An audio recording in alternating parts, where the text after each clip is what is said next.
في موسم 2016 الاهلي كان معاه احسن 4 لعيبه بيعملوا استشوار في الدوري المصري كله: احمد الشيخ وعمرو جمال وصالح جمعه ومحمد حمدي زكي، اللي كل واحد فيهم له حكايه اغرب من التاني. فشايك او قهوتك واشرب ميه عشان صحتك، ويلا بينا نبدا. ايوه يا عمرو يا حلاق. ايه يا عم؟ انا عايز اقص الجنبين وارفع استشوار عشان شعري هايش. هنبدأ بالغزال عمرو جمال، اللي كان من ناشئي الأهلي وتصعد في موسم 2012-2013 وما لعبش غير ماتشين بس وجاب جول واحد، يعني ومشاركته ما عدتش التلت ساعة، يعني بالظبط هما تلت ساعة. يا كومبارس. لكن بدايته الحقيقية كانت في موسم 2013-2014 أيام ما الدوري كان متقسم مجموعتين وكانت في منافسة قوية بين الأهلي وسموحة. عمرو جمال في الموسم ده لعب 37 ماتش في مختلف البطولات، سجل 14 جول وعمل اسيستين، ودي أرقام كبيرة على فكرة يعني بالنسبة للدوري المصري، وكان عامل أساسي في فوز الأهلي بالدوري. الموسم اللي بعده عمرو جمال لعب 20 ماتش، جاب 5 تجوال وعمل اسيستين. ولكن الارقام دي بسبب ان عمرو جمال في يوم 28 اكتوبر اصيب بالرباط الصليبي، وطبعا كلنا عارفين اللي بيخش الرباط الصليبي ما بيرجعش زي ما كان، لكنه بيرجع تاني الموسم اللي بعده وبيلعب 32 ماتش، لكنه بيجيب 5 تجوال بس وعمل اسيستين. والموسم اللي بعده لعب 24 ماتش، جاب 7 تجوال وعمل 4 اسيستات، ودي ارقام احسن من الموسم اللي قبله شويه يعني. لكن في الموسم ده عمرو جمال كان سجل هدف التعادل في ماتش نهائي كاس مصر ضد المصري، والمصري ساعتها كان كسب 1-0، وجول عمرو جمال ده كان السبب في ان الاهلي يعمل ريمونتادا ويكسب كاس مصر ضد المصري. وفي يوم 16/8 بتحصل ان التراس الاهلي بيعتدي على عمرو جمال اثناء التدريبات وبيعوره بمطوه وبيصيبه بجرح قطعي، وده اللي خلى عمرو جمال الموسم اللي بعده يسيب الاهلي وينتقل لنادي بيدفست الجنوب افريقي. يا رب اكون نطقت اسمه صح. بس لعب معاهم 34 ماتش، جاب 6 جوال وعمل اسيستين، ويرجع تاني للاهلي. بيتم عرضه لنادي طلائع الجيش وبيلعب معاهم 32 ماتش وبيجيب 3 جوال ويعمل اسيست. والموسم اللي بعده 33 ماتش، جاب 11 جول وعمل 5 اسيستات، وده كان رقم كبير شويه يعني نوعا ما. والموسم اللي بعده بينتقل انتقال مجاني لنادي فاركو اللي كان لسه صاعد من دوري الدرجه الثانيه.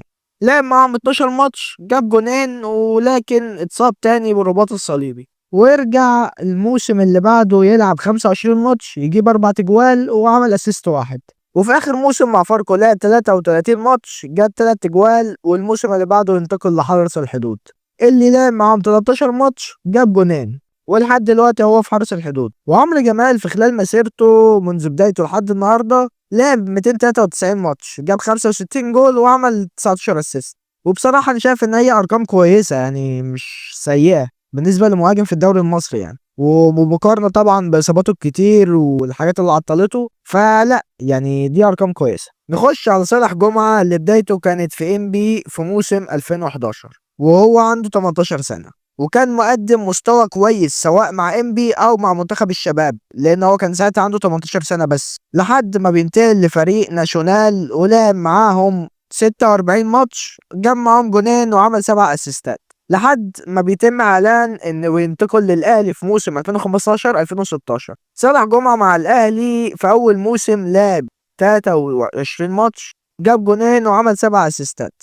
الموسم اللي بعده لعب 27 ماتش، جاب 8 تجوال وعمل 3 اسيستات، والباقي يعلمه الجميع طبعا يعني انت فاهم، بخلاف مشاكله الشخصيه، لان انا ما بحبش اتكلم في اعراض او في حاجات شخصيه قوي. فالموسم اللي بعده بيتم عرضه النادي الفيصلي السعودي، والموسم ده لعب 16 ماتش، عمل فيهم 5 اسيستات ورجع تاني للاهلي، لكن كان مستواه ضاع خالص لحد ما الاهلي حب يخلص منه وباعه للسيراميكا كليوباترا. وفي موسم 2020-2021 لعب مع سيراميكا 19 ماتش، جاب جول وعمل 4 اسيستات.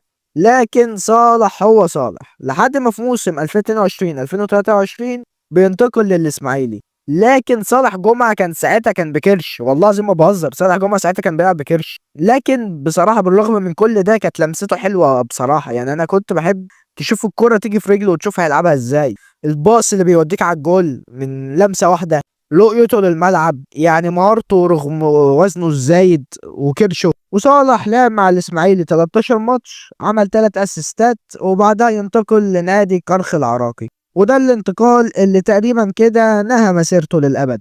ومش بسبب الفريق، لا صالح جمعة هو اللي نهب نفسه، راح اتخانق مع الحكم وتف عليه، يعني مش فاهم يعني هو كان بيفكر في ايه ساعتها صالح جمعة. وبيتم وقفه عن اللعب في العراق. ولحد دلوقتي صالح جمعة بدون نادي. صالح لعب 206 ماتش، جاب 16 جول وعمل 34 اسيست. صالح من اللعيبه اللي انت ما تعرفش تصعب عليك ولا تكرهها، لكن بالنسبه لي انا شايفه هو اللي اختار كل شيء بايده، يعني هو اللي مقرر مصيره.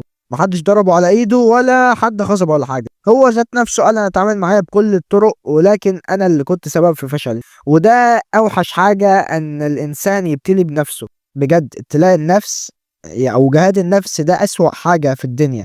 على فكره اصعب من جهاد في سبيل الله. يعني هتقول لي ازاي ومش عارف اقول لك، لا ده بجد. فنسأل الله ان يعني يعين على انفسنا ونجاهد نفسنا على قد ما نقدر، لان كلنا خطائين وكلنا بنغلط. فملاش لازم ان انت تعار حد بغلطته، يعني قول ربنا يهديه وخلاص. نروح لمحمد حمدي زكي، ابن اسكندريه اللي كان من ناشئي سيد البلد الاتحاد السكندري، وتصعد في موسم 2012 2013، لكن بدايته الحقيقيه كانت في موسم 2014 2015. الموسم ده محمد حمدي زكي لعب فيه 35 ماتش، جاب فيهم 13 جول وعمل 5 اسيستات. ومن الاجوال دي كان جوله ضد الاهلي لما الاتحاد كسب الاهلي 4-1.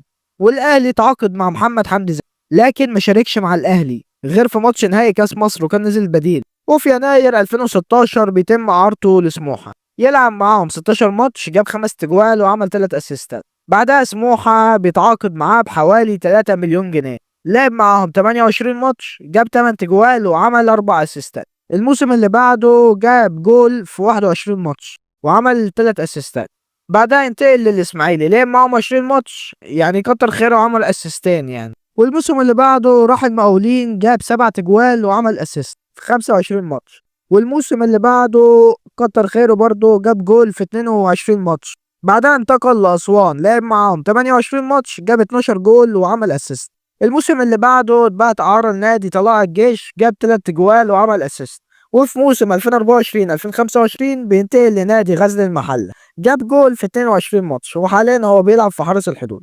نروح للوسيم الفشيخ احمد الشيخ، اللي بدايته كانت في تليفونات بني سويف، وانتقل لمصر المقاصة في موسم 2014 2015. لعب 23 ماتش، جاب 8 تجوال وعمل 5 اسيستات.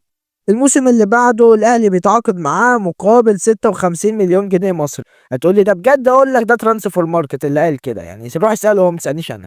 لعب 8 ماتشات، جاب جونين كانوا في كاس مصر. والموسم اللي بعده الاهلي بعته اعاره تاني لنادي مصر المقاصة. وابراهيم احمد الشيخ بيبدا مع الكابتن ايهاب جلال الله يرحمه، لعب 30 ماتش، جاب 17 جول وعمل 9 اسيستات.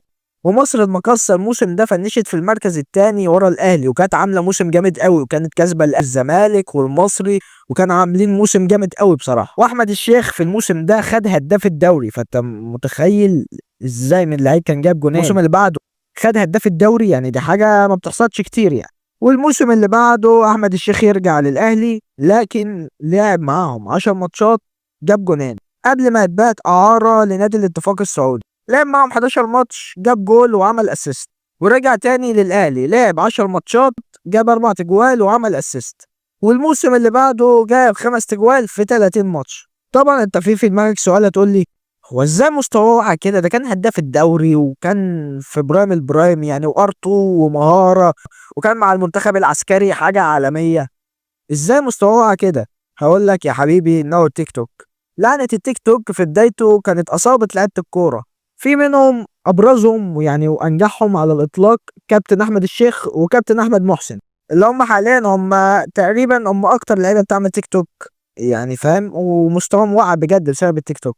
لكن احمد الشيخ ما شاء الله عليه ما كانش تيك توك بس، لا ده كان تيك توك وستريم فيفا، فاهم، وبخلاف اصاباته في الملعب اللي كانت كتيره. فالاهلي يعني زي ما تقول كده زهق منه، فما جددش عقده وانتقل انتقال مجاني لبيراميدز.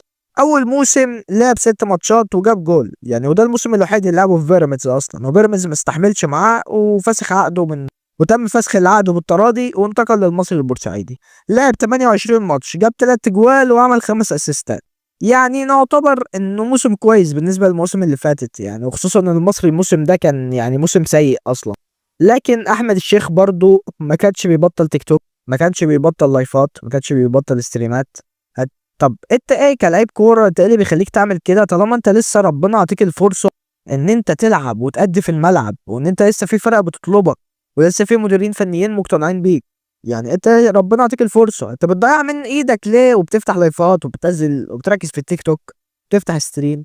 كل حاجه ليها وقتها، اعتزل يا عم واعمل اللي انت عايزه، انما مش وانت بتلعب. فالموسم اللي بعده بيقعد مع المصري لحد يناير، والمصري يعني بيسيبه وينتقل لنادي لفياجم بريميام. اتمنى اكون نطقت اسمه صح لانه نادي تشيكي بصراحه يعني، فانا مش هعرف يعني، حتى لو نطقته غلط يعني ما فيهاش حاجه، ما هم بينطقوا اسامينا غلط. لعب معاهم 13 ماتش، جاب جول واحد. والموسم اللي بعده بينتقل لسيد البلد يعني، وما لعبش معاهم كتير ولا ساهم باي مساهمه. وعلشان كده في يناير ينتقل لنادي الاسماعيلي، لعب 9 ماتشات وجاب جونين وعمل اسيست. لكن بعد كده احمد الشيخ حاليا بدون نادي. احمد الشيخ دمر نفسه بنفسه برضه، زيه زي صالح جمعة.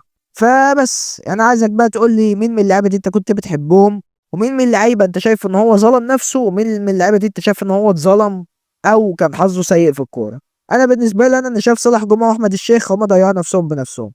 اما عمرو جمال ومحمد حمدي زكي نوعا ما كان في ظلم، ولكن يعني هما كان حظهم وحش نوعا ما برضه.